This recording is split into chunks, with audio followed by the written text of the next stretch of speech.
Greetings, ladies and gents, and welcome to the latest narration of the web series There Is No Epic Lucha, only pardons. If you're new to the series, there is a playlist listed down below in the description. And as always, I hope that you enjoy. Chapter 183, Tea the Party. The shield enchantment shattered with the sound of tinkling glass. The man went flying back, sending sand flying as he was sent rolling across the arena. In the same swipe, the goblin rider sent the sneaking assassin woman back with a harsh blow that somehow missed all of her vitals. This can't be! The trembling mage raised his staff, and a pathetic puff of smoke and ember gathered due to his inability to focus. The creature was a near perfect match for them. Someone yelled, swinging a massive battle axe around as he pulsed with a bloody aura. The goblin meanly leaned back, catching the axe blade with one powerful hand before heaving.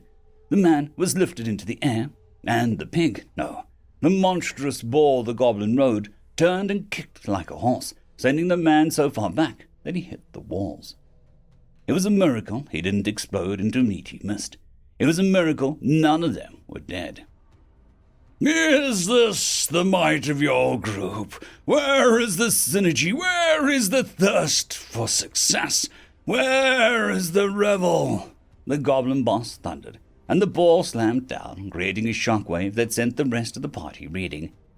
Is this all you have to offer? The creature spoke as the mage fell to his knees, once proud fire mage, now useless in his terror. If so, then you are not worthy. The powerful wand settled on the shoulder of the mage as crimson eyes stared down at him from up high. You are not worthy. Then the last thing he heard before a blow knocked him out was, "You shall not pass," lingering in his ears. "You want what?" Mila asked the snot-nosed kid of Pix. "I want to purchase a license to open a local adventuring guild in Durance," Grim said without shame. "You're 12, Mila said bluntly as she downed a coffee that was more black than her soul. 16. I can legally do it," Grim corrected. "You're poor," she added. "I saved all my pocket money since I was born. I was planning on using it to purchase a rare mythical weapon that would destroy my enemies and make their gender neutral others weep," Grim countered, crossing his arms with a glare. "That's a good dream, but you sure you want to waste it all on running a—" Mila grimaced as if she was saying something vulgar. "An adventurer's guild of all things?" she asked. "I wasn't until I saw how gullible adventurers actually are," Grim admitted, and Mila moved around her home to find a bottle of whiskey she hadn't drunk dry yet. Mila paused as the memory came to her. It was an untainted memory, so she relished it as it flowed back to her. "Ha, little Mila and Pix, I'll set aside some birthday gifts. I sold one of my mother's old cursed earrings. People will buy anything. How about 10,000 gold per child? Uncle Durance is going to be the favorite." He never got to be an uncle, but Mila could remedy that just a little. "Fine. The guild is yours, but keep your money. It has young people stench all over it. And you are particularly hormonal," Mila said with a glare. Grim narrowed his eyes. "I don't trust charity from you. You once stole all my birthday cake because you said the weak shall starve," Grim said. And Mila didn't remember that event, since she was sure she did that to all the children on their birthday. It was an honoured tradition from her island. "You won't be happy when you see the paperwork," Mila warned, and then kicked the kid out. Durance's gift was rejected by Rudy when she was young. The girl could get Hal rubies and blood gold from her father if she wanted. No, Rudy didn't like being handed her treasure. Mila wasn't holding her breath for grandkids until Rudy was done tormenting every man she came across. Grim could have the gold or the purchase of the guild. Grim had wondered where he could set up his guild after the permit for the thing arrived at his door less than an hour later. Guild Master Grim had a nice ring to it. All those fools would have to bow to him. Peering at the permit, the guild hall had to be located between the dungeon and the local town, had to be accessible, open to all, and run with the intent to help adventurers. It didn't say Grim had to be welcoming, friendly, or making gold by the minute as he operated. Mila had even accidentally signed a few permission bonuses for Grim.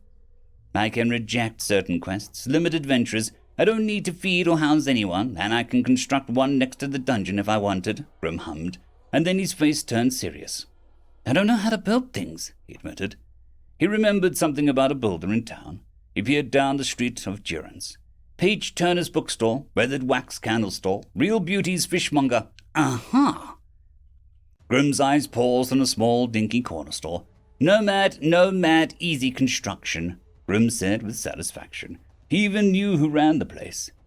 He opened the door, and the smell of distant grassy plains and herd animals seemed to assault him. A giant man rested behind the counter as he carefully read textbooks that Grimm was pretty sure were the same ones that he was assigned as homework. Dio's father, I've come to bargain, he thundered. The man blinked and smiled. Damn it, that damned smile. Grimm couldn't escape that smile. The bloodline was haunting him. I need a grand hole by the dungeon, and I won't be moved or convinced otherwise, he said, and the man took out a pair of comically small spectacles and peered at his completely empty calendar, aside from every date being filled with things like admire Isanella and read Dio a story, or even tonight is pie night. 3 floors or 5? The man asked softly, and Grimm's bones vibrated, and his blood rushed as he felt the sudden urge to punch something in a glorious battle. I don't feel like climbing stairs, Grimm declined. He was a very particular sort, and he knew what he wanted long term. Climbing stairs every 5 minutes wasn't one of them. I can install elevators, the man offered. Oh well, the more floors the better then, Grimm said brightly. Being Dio's friend, I'll have it done by tomorrow, the man nodded. We're not friends. I just use him as a disposable minion. I don't want you to get the wrong idea, Grimm said quickly. He was greedy, not a villain. Dio doesn't befriend those of dark souls and intentions. Your words may shield your heart from the threat of being hurt, but they can't hide your bond, the man said kindly, and Grimm puffed up like a pissed-off cat. We do not have a bond, he protested. Who did this guy think he was? Some spiritual master of bonds? The heart sees, even if the eyes do not, the man said with satisfaction. Grimm was about to explode when Dio entered the shop. Grimm, I found you. Mr. Jones sent us homework, and I used mine as a fortune-telling origami, but it flew off in the breeze. Can I look at yours so that I can copy the questions? Not the answers, Dio said quickly, looking both excited and nervous. Grimm shoved his bag at him. I already made a second copy. I saw your stupid fortune thing before I left school. You are an idiot, Grimm said with a glare. Dio's eyes lit up. Want to hear what my fortune said? He asked, and Grimm stared at him. Unfortunately, you're going to tell me no matter what I say, Grimm said before he cursed his tongue. Stupid curse. Unseen, Dio's father reached for a key and began pulling out rare materials from the storeroom. New didn't have much joy in life, but watching people suffer was one of them. If he could make a recording of the best moments, he would have more than enough material for 5 different hour-long videos. An adventurer jumped into the mudroom, only to be pushed off by the extending poles in the wall and land upside down in the breathable mud. He had to be fished out by the goblins. Some fool had gone so deep into defensive skill and magic that he presumed himself untouchable. Muffet tied him up and left him in a corner until someone could peel him free from his armor. 2 unlucky idiots had managed to get into Maestro's secret passage, believing they had found the golden road around the grove and pub, only to return and quit adventuring the next day, if their mutterings were to be believed. Maestro was welcoming, but his appearance and mind-bending room had an effect on the feeble of mind. It was a new odd group, however, boisterous and loud. They looked like they had gone out one day to drink and just didn't stop. They weren't armed and obeyed the rules so well that they were allowed to make it all the way to Farrah's bar. But they didn't want to move on. The heroes of ale had come for the drinks. Farrah, for the first time, had serious customers, and she was pushed to her limits as a bartender. One of the drinkers ordered Delta Surprise, growing a beard so magnificent that he wept. New overheard that he was a whisker baby beforehand. That was when they saw the Zodiac bottles and pleaded to know more. You gotta beat the 4th floor to taste these, she said rudely, and in doing so ignited a fire in the group New had never seen before. What happened next was confusing as it was terrifying. They paid Farrah for a bar stools, rushed into the boss room, and pushed Fran to a drawer for time, with battle cries and promises of the forbidden juice on the 4th floor. To New's shock, they beat Fran, their teamwork impeccable. In response, Fran smiled and faded away, leaving behind a boar helmet, 2 drinking horns, and some coins. The drinking horns were held up with near worship as the group and people cheered. To Sir Fran, he drinks with us forevermore. They half slurred, half cheered. Wyan paused as she felt her Sir Fran's joy as he faded in battle. On one hand, they had defeated a beloved knight, so Wyan would have to flay them alive. On the other hand, Fran was happy, so she wouldn't have to use salt on their exposed flesh when she was done. It was a fair compromise. The heroes of Ale took the jungle like an invasive species. Delta watched as they chased the pygmy mushrooms, declaring them adorable. A few of them split off to check out the waterfall, and when Bob emerged, they held their hands up, wriggling in drunkenness. Well, friend, drink with us. Water is acceptable. We respect sobriety if you respect our not sobriety. A woman hollered as she wore a special helmet she crafted to fit Fran's drinking horns into the empty slots, with what looked like some sort of plant-like fiber tube leading to her mouth. They scare me, but I like them. It's like being invaded by a benevolent frat party, Delta said, staring at the chaos. Key! Someone yelled as Bob dropped the key in his excitement to dance with the strange people. His two crab friends were passing what looked like a thimble of whiskey. Hey, no drinking! You're not of age, Delta said and ran over. The crab ran away from her, still drinking. She was alerted as the bridge guarded by Giant was being rocked as a group on it was thundering and making it rock to the drinking song. Giant was joining in shyly. We drink day and night, in the dark and the light. We are the heroes of the ale. Before us all enemies pale, they sang messily. The key Giant was guarding was tossed into one of the people's hands, who put it in their earring like a cool souvenir. That was when Rail appeared with a box of near-cold stone he'd fished from the bottom of the river. I heard there was a request for joy and a place to keep drinks cool, he called, and in response he got a thunderous cheer. Bottles purchased from Pharaoh were stocked inside, and Rail was absorbed by the party. Delta was busy chasing down bees who were flying in lazy circles into each other as the bottles of spirits were spilled over the flowers, causing their pollen to become intoxicating. Sweet nectar, a craft of the heroes of Ale cried as pools of gleaming honey spread before them. A lot of bees were on the ground, passing a flower that was dripping with booze. High in the tower, Queen Lizzie stared down at her kingdom and sipped a rare contrail that Farah had brought her personally. The queen called out, "Off with their heads!" It was made from rare flowers that Luna cultivated in the secret garden of this floor. It had over a dozen types and would normally cost a lot, but Farah seemed to be in a good mood. She looked around to ensure that she was alone and pulled out a commissioned piece of artwork of that human. The one who talked as smooth as his skin was Seth, the Heart Stealer. Lizzie hugged the picture and drained a drink. Below, the crafter was quickly at work, turning a dozen honey meads into a single bottle that began to shine a rainbow hue. "It's a high-ranked drink, never tasted before," they slurred. "Yes, let's take this bottle and appreciate it. Anyone wanting their own bottle better have cash," someone yelled as they got ready to move on. "Can't we just borrow some?" someone yelled back. "Respect the local community. -2 bro points," the first said, and the second clutched his heart. The pygmies were conflicted. "I love you guys. Oh, you're so small. I just want to say how much I love you all," a muscular man said with a sniffle as he hugged what seemed to be a poison in a bottle. He had fallen into the home and just started proclaiming love.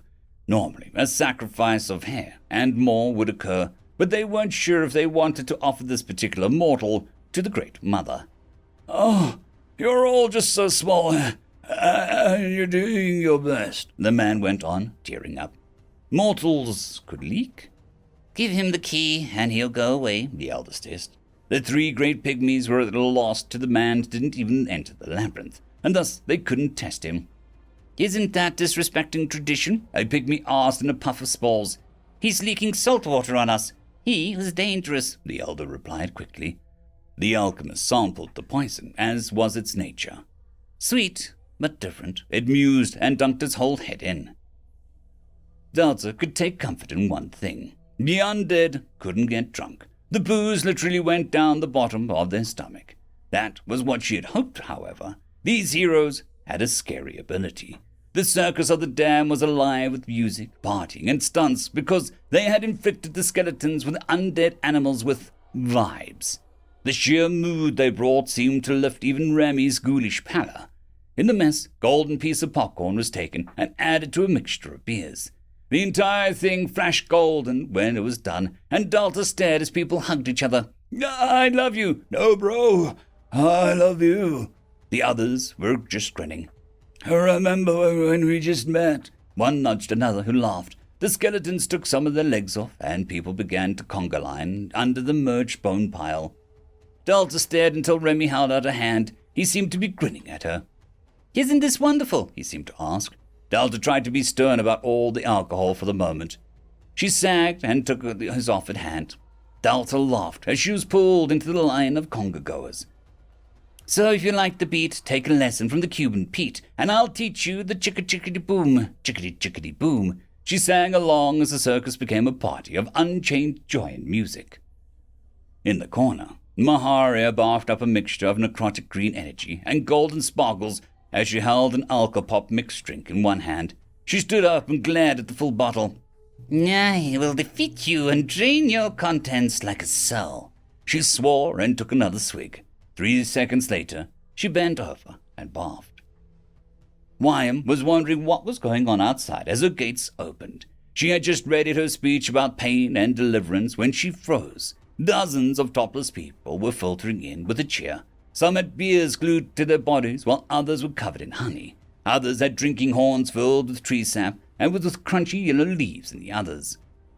"What is this tomfoolery?" she demanded as someone brought in Wilhelm, covered in glittering lights and with the words "Party Monkey" painted on his chest.